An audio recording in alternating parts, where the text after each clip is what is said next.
Hello, and welcome to the Family Histories Podcast, the show for and about those of us who are sat quietly in libraries, archives, and spare rooms all around the world, tirelessly piecing together our collective social and family history. My name is Andrew Martin, I'm a family historian, and I'll be your host. In this episode, The Nightingale, we'll be hearing about a man whose musical career took off in a power cut, and we'll be on the hunt for some television footage from 1960s Iran. So, put down that old diary, grab a cuppa, and let's meet our guest.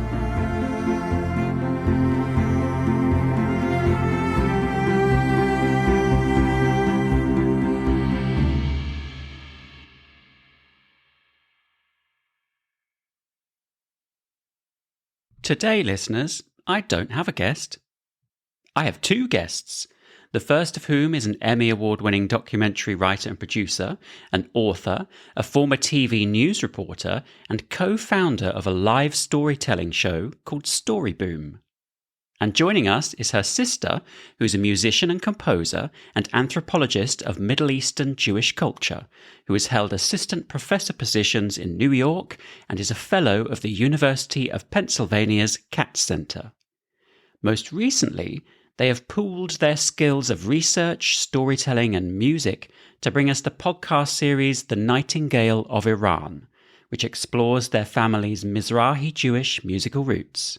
So, having sung their praises, and before I'm met with a chorus of "get on with it," I really should welcome my guests, Danielle and Dr. Galeet Dardashti. Hello, Danielle and Galeet. Welcome to the Family Histories Podcast. Thank you, Andrew. We're glad to be here. Thank you so much for having us. I'm very excited that you're both here.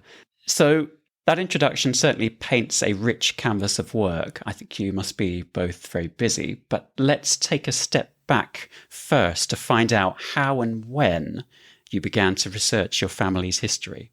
Yeah, so our grandfather was one of the most famous singers of Persian classical music in Iran in the 1950s and 1960s. Okay. He lived in Tehran. Yeah. And, you know, he was a huge star, and we always knew this growing up.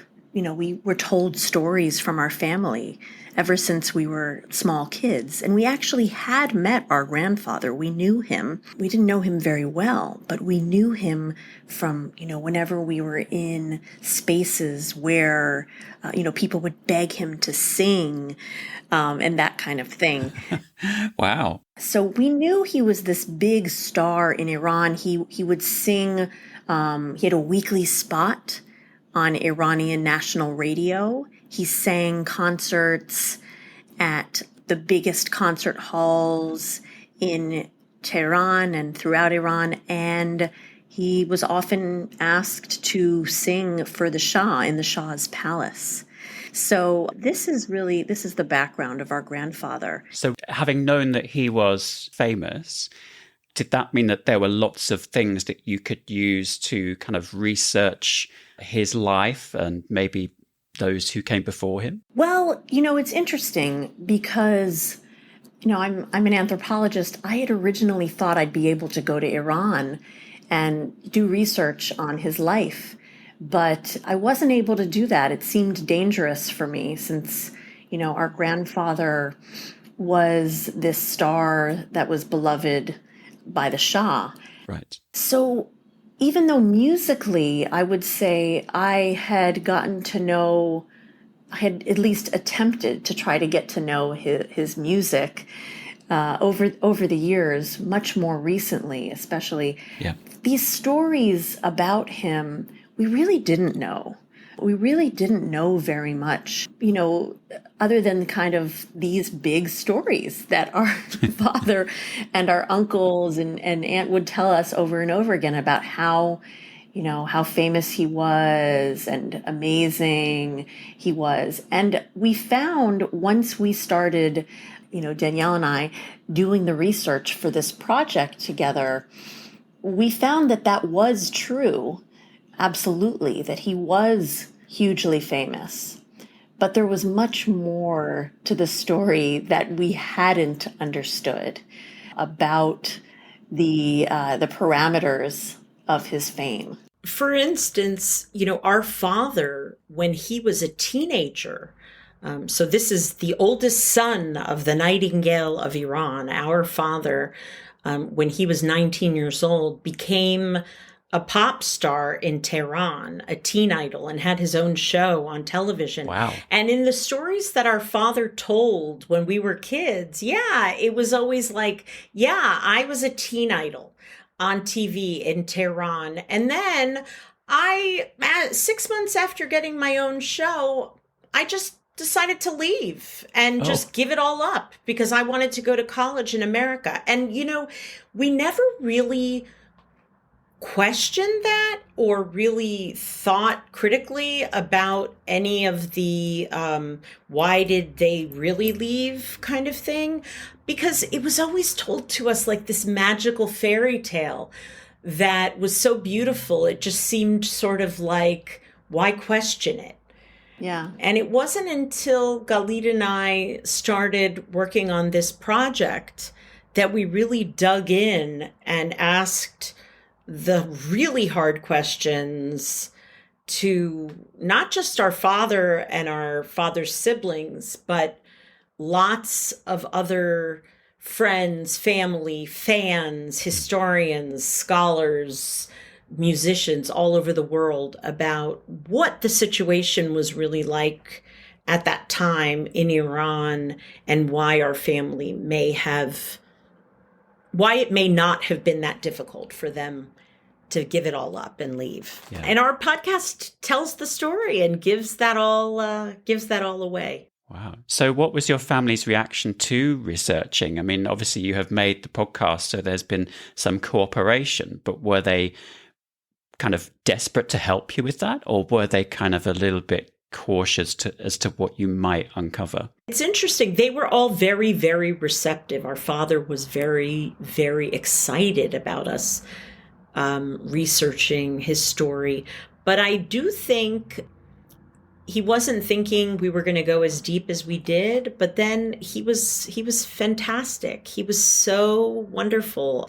I think the deeper we went, it was a difficult process. We kind of, we were gentle with him in sort of taking him along and sharing where we were going with the story. But he also was really amazing and really also interested in exploring the story and going to new depths with it with us. Yeah. And just echoing what Danielle's saying, I think it was very, very exciting for him to have us to see his whole life story and his father's life story, his whole family's life story with a new lens.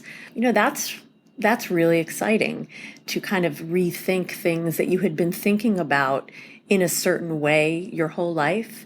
And then kind of with a new, just a new way of thinking of things was actually really exciting for him. And there was not a lot of resistance. Yeah, I think it was hard. I think some of it was not so easy, but we were really, really careful to do it always with love and curiosity. And this wasn't some kind of an expose. Even the hard stuff, we approached it always with a lot of love. And I think it was an amazing process for our family, really understanding our family story in many new ways. Yeah, absolutely. In the very first episode, I think, of the Nightingale of Iran, you talk about encountering this trove of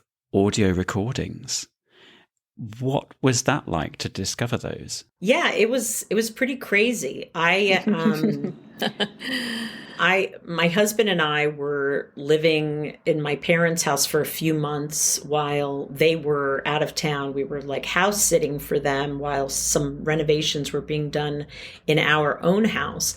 And I was one day doing laundry in their basement and discovered these cardboard boxes and plastic boxes, like tons of boxes full of hundreds and hundreds of audio tapes from the 1960s and 70s and beyond. And Yeah. these are like these old gray reel-to-reel audio tapes Wow. that Galeet and I called Galeet and I said, you got to come over here. You got to see what I found. And it was really like finding a treasure chest. And she and I went and got all of these tapes digitized. Not all of them, not like all hundreds and hundreds of them, but we kind of tried to figure out which ones we should start with and digitized some. Okay. These reel-to-reels, we had no way of listening to them. No. There was just no, no, we didn't have that technology anymore. No, well, it's all old tech now. So we really had to find a professional to help us kind of discover and sift through and figure out what we actually had there. And when we discovered what we had, it was amazing. Yeah, it was mind-blowing. Danielle and I, we had already decided that we were creating a podcast. Okay. Yeah. But it was really just fortuitous that we found these recordings, because it would have been a very different podcast if Danielle hadn't kind of come across these recordings. Yeah.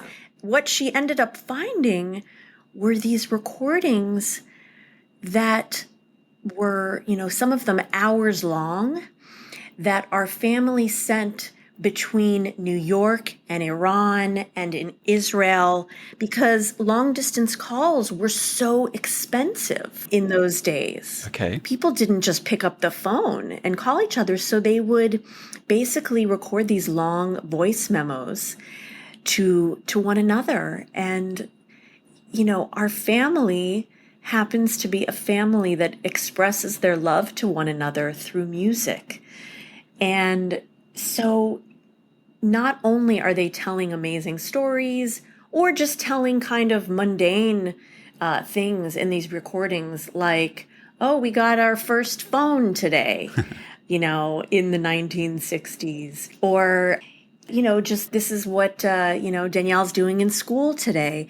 But they also recorded music, playing the piano, playing the guitar, singing in harmony for each other. And this was just the most amazing thing to discover and to hear our family, our grandparents, our parents, our uncles, aunts, talking, just like they're right here next to us, but from so many years ago. So it was like we were experiencing time travel. Yeah, and I guess in a way these audio recordings, whilst they were recording what was perhaps mundane things for them then, as well as some of the special occasions, they are kind of filling in the gaps that you have because the documented evidence isn't available to you because of various different reasons, but they're also perhaps filling in the stuff that wouldn't have been in the documents anyway.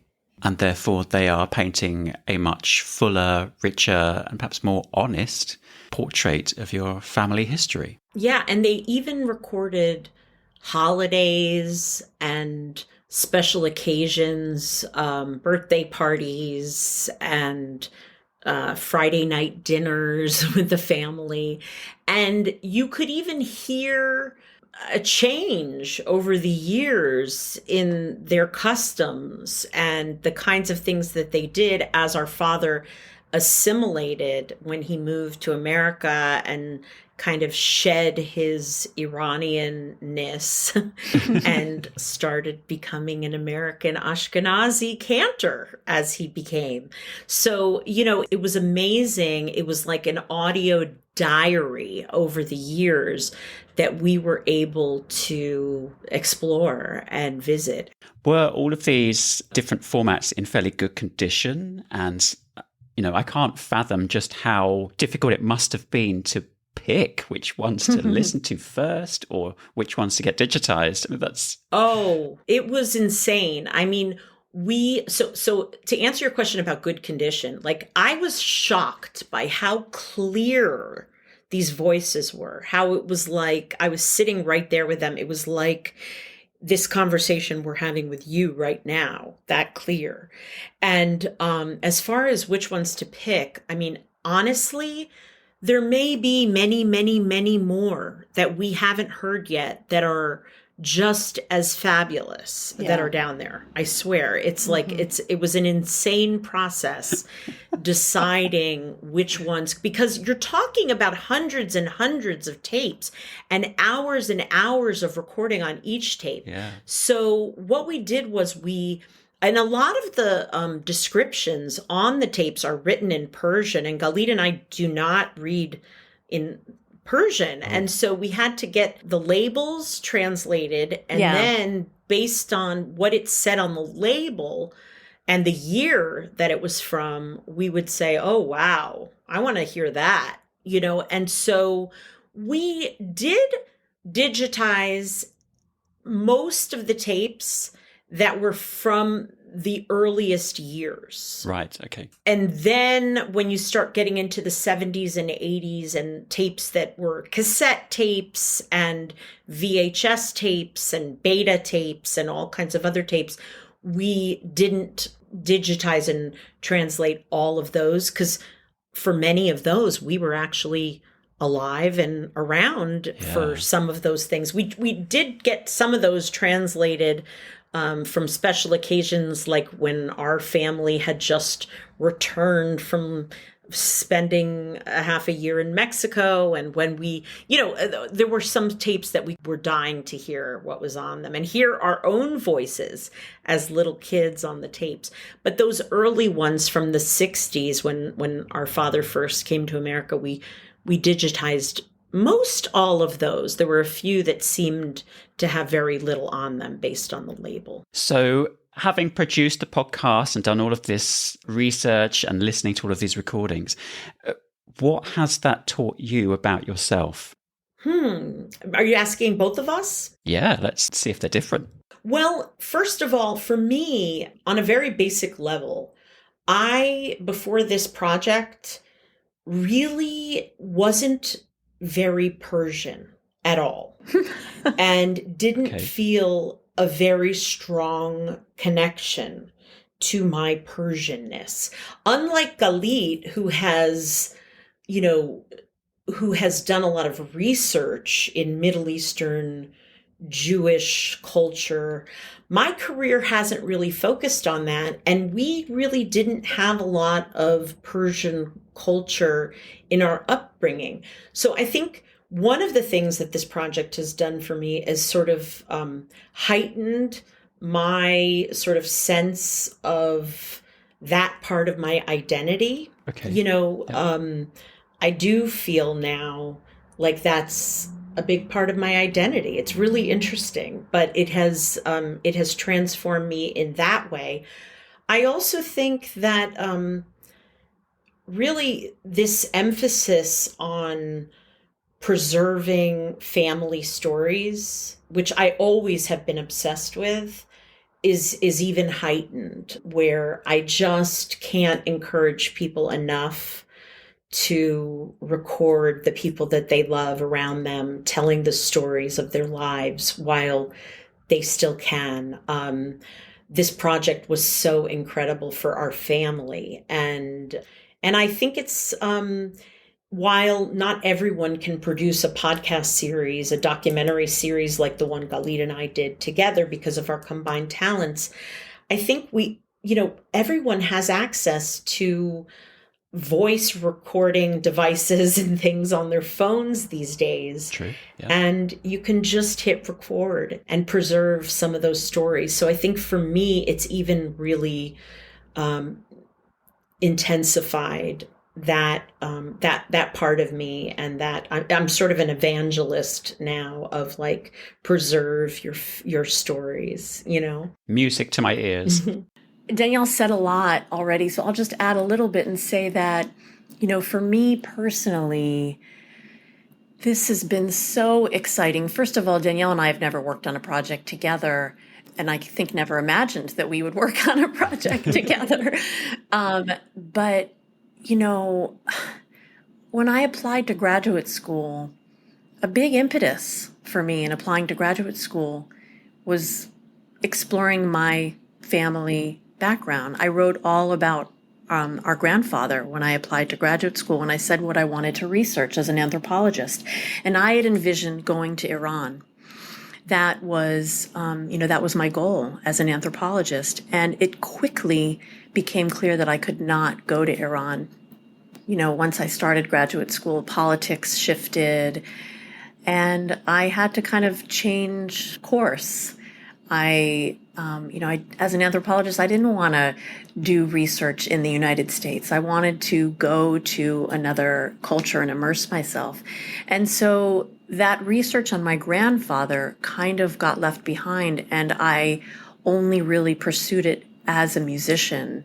And, it was a part of my academic work, but much, much in the background.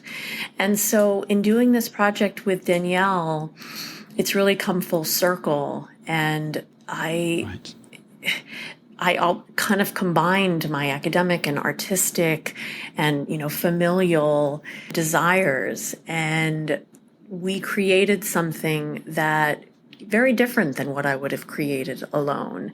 So it's been very, very exciting for me on multiple levels. So exciting for our family.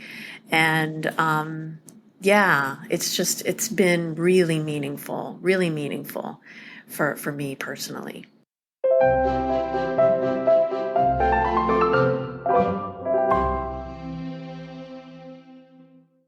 As we research our family's history, we often stumble across ordinary people doing extraordinary things.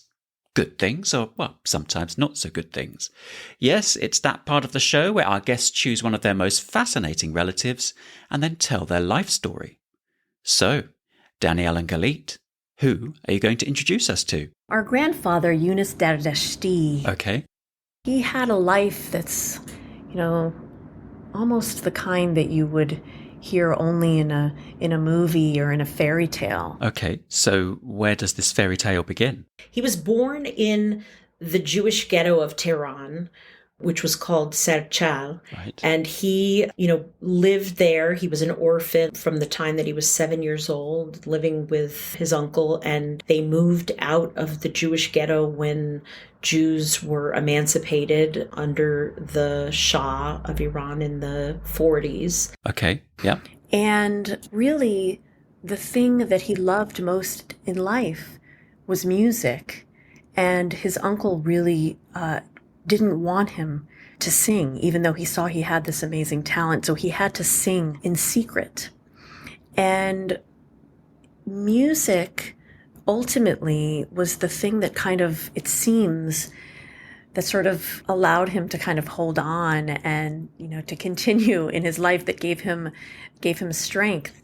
And the crazy story about how he was discovered, our grandfather, he was at a party, and he was a Jew. He was a Jew living in Iran. But this was a time in the very early 1950s where Jews and Muslims were mixing a lot more, and Jews and women had a lot more rights. Things changed. There was a new Shah who took over and wanted things to be open, for minorities and for women. Yep. And so my grandfather was at this party with many other people of different faiths, with many Muslims and many important people in the room. And it's this crazy story that we tell in the podcast, which, it's hard to tell it and do it justice as we do in the podcast, but I'll give a little bit away. And just say that he was discovered when the lights went out, all of the electricity went out. And he decided to sing. And everything else was dark, and suddenly all you heard was our grandfather's voice.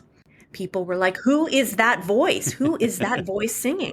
Yeah, and there are metaphors upon metaphors and multi-layers to it, because Jews had only recently come out of the margins. And so maybe, singing in the dark was easier for him at that moment where nobody was looking at him. And getting discovered, that power outage may have really been a gift for him, where he sang and a famous singer was at that party. She happened to be there, a famous female Muslim singer, and discovered him. And he was in the right place at the right time, I guess. Yeah, it's like a crazy fairy tale. And from then on, he talked about that story. We found a tape where he told that story. And he said it was like at that moment, he turned into the Nightingale of Iran. And that was the moment that everything changed. Wow.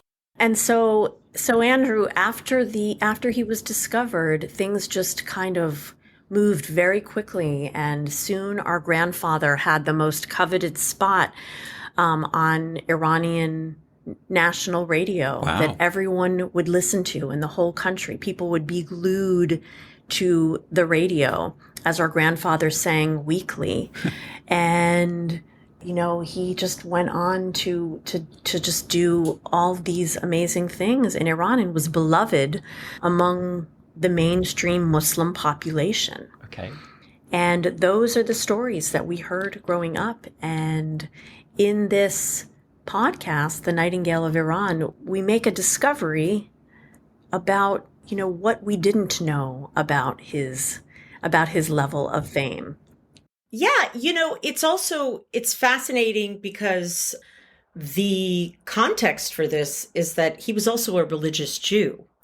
And people are often surprised by the fact that he was such a successful singer and so popular among Muslims in Iran at the time, but it was a different place than the Iran that we know now, today. Yeah.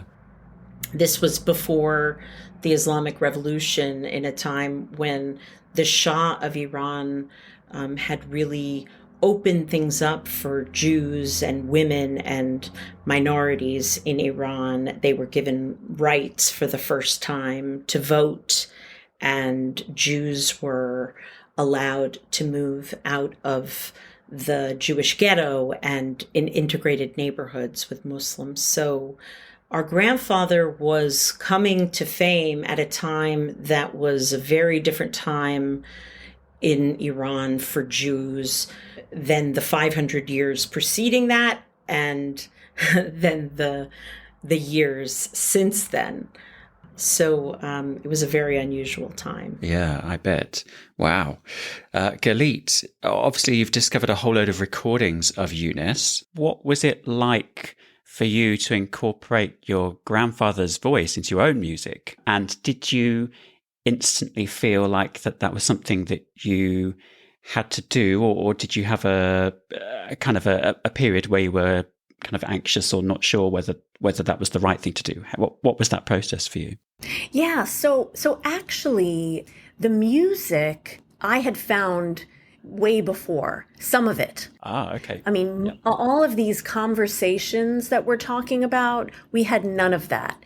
And all of, and so much more of the music we found later. But, I'm both an anthropologist who studies music and a musician. And so that's the only thing that I had kind of, all these years, many years ago, even in graduate school, I had found from my relatives in Israel. So I actually started playing around with my grandfather's music over 10 years ago. Right. Okay. And that, that's a big part of how we started this whole process, is that, I've been playing around with my grandfather's music. And it had been something that I was really excited about because it was really my only way to connect with him and with his story. And as a musician, that was one way that I actually could connect with him. So I started taking samples of my grandfather's recordings of the prayers called slichot, which are these prayers that Jews start chanting the month before the Jewish high holidays. And they're supposed to you're supposed to chant them nightly in the Middle Eastern and North African traditions. You chant them nightly, you come together and you chant these prayers, and it's supposed to basically put you in the right spiritual space for the Jewish high holidays, which are very intense. And, most of the recordings that I had heard before of our grandfather were of him singing in Persian, but these, I speak Hebrew. And so it was very exciting for me to connect with these recordings in Hebrew. And actually, it was a way in for me. And so I knew I wanted to do a project on it many years ago. And I started performing with it and sampling it and kind of recreating this ritual with his music. And that was my way of connecting with my Persian heritage. Yeah. So, once Danielle, and so that's a recording that I actually finally recorded last year. It's a project called Munajat, where I sing with recordings of my grandfather singing these prayers. And, we created music all around it with musicians. But then once Danielle found these recordings and she and I started doing interviews with people all over the world, we got to such a much deeper level in understanding our family history. Okay. And I was able to contribute a lot of what I already knew through the music and through, my contacts in the academic world. And we were able to go really deep with, combining our areas of expertise. Danielle is this incredible storyteller and documentarian. And so she and I together were able to kind of bring our skills together and really do some deep work on our family history and story. And the theme song from the podcast series, Melech, is the first song on Galeet's album Monajat. And she had just come out with that album about 6 months or a few months actually before she and I started really working hard on this podcast project together. And that song is just so incredible and seemed like a theme song for this project. And so it became our theme song. And also it's very interesting because on our family recordings that I found in the basement, Galeet would say, "Oh my God, Saba," our grandfather, he just broke out into singing Monajat at the family Saturday lunch, or, which is one of the songs that she had mixed on her album from him singing on a professional recording. But there he was singing it in their house in Tehran on a Saturday afternoon, so it was pretty amazing. Wow. Yeah, to hear, to just hear them in their casual life doing things. We had this very sort of finite image of them. It's kind of like when you see outtakes from something that you've only seen the main photo shoot for. You know what I mean? It was, yeah. So, Danielle, I think you were part of a family group all singing, but my question to you is, what's happened to your singing? Oh, I still sing. I it never became, it's funny, Galeet and I have a third sister, Michelle, who's the youngest sister. And it's like we all took a various aspect of our family traditions and ran with it. Mm-hmm. Michelle is a rabbi, right? Yep. And I'm a storyteller, and Galeet is a musician. And, we all kind of developed in various areas of our family tradition and really went crazy with them. So, yeah, we're all kind of, I'm very rabbinic in nature and I'm also musical, but my thing is storytelling. And the three of us all kind of, are all three. Galeet has done some clergying as freelance, and she's a writer and storyteller too, but she's more of the musician than any of the three of us, and Michelle is the spiritual one, and I'm the storyteller, but we're all kind of bits of all of those things. Yeah, it certainly sounds like you are a mixture of your grandfather. Well, thank you, Danielle and Galeet, for telling me the life story of Younes Dardashti. But I think it's time for you to face the brick wall.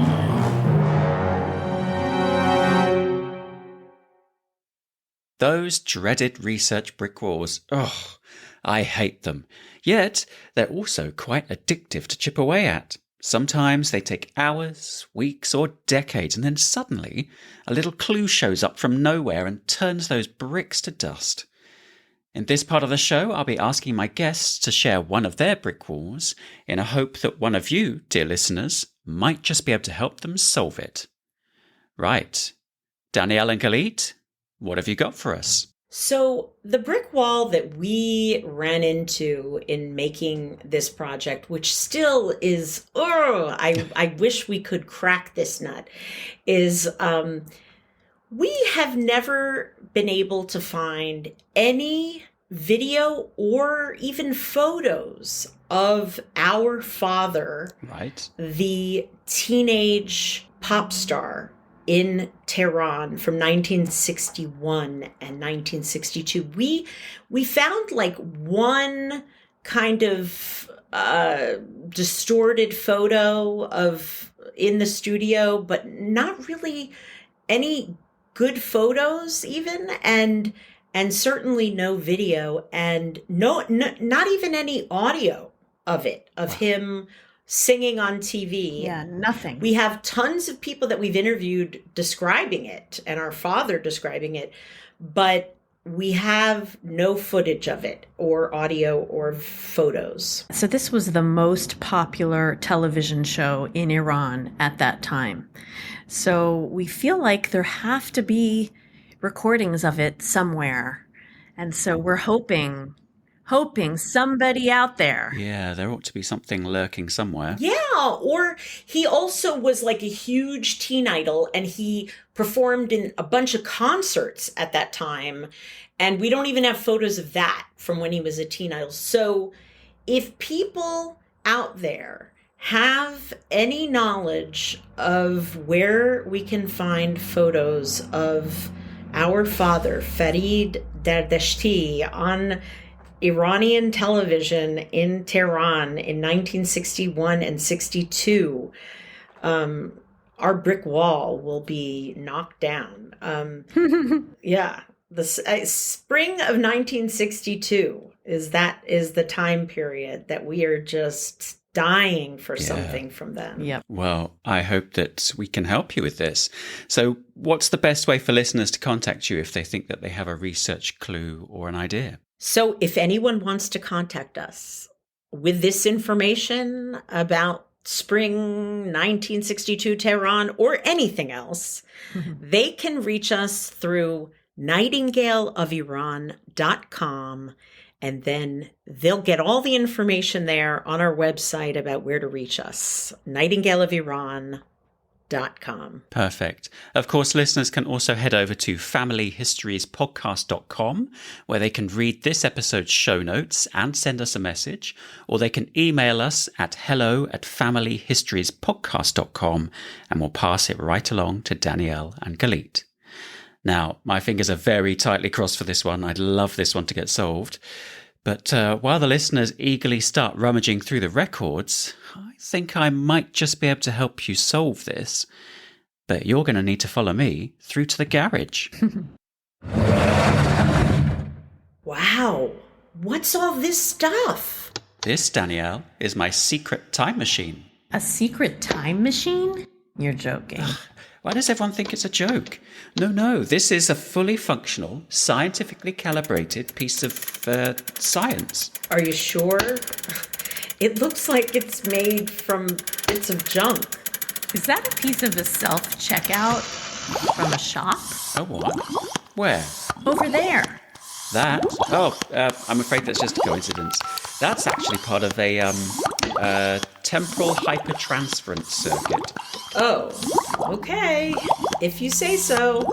Anyway, I thought that as a sort of thank you for taking part today, that you might both like to pop back in time to try and solve your brick wall for yourselves. You know, a sort of history as it happens. All you need to do is just take a seat over there and I'll get everything set up. Yep, that's it. Unexpected item in the bagging area. Unexpected item. Yes, behave. What was that? Oh, nothing. I just need to make an adjustment, really. I don't usually send 2 adults at once. Now, remind me of when and where you'd like to go. Spring 1962, Tehran. Excellent. There we go, all set. Now, you'll need these. What's that? These are temporal beacons. Just press the button on the top when you're ready to come home and you'll be back here in a flash. Okay, got it. Right, here we go. Danielle and Galeet Dardashti. Thank you, goodbye, and good luck. Spot on. Oh, finally. Would I like I'm a family historian. Of course I'd like a receipt. Thank you. The Family Histories podcast was presented and produced by me, Andrew Martin. My guests were the brilliant Danielle and Dr. Galeet Dardashti. And if you've enjoyed this episode, then don't forget to tell all your friends about it. Thank you for listening.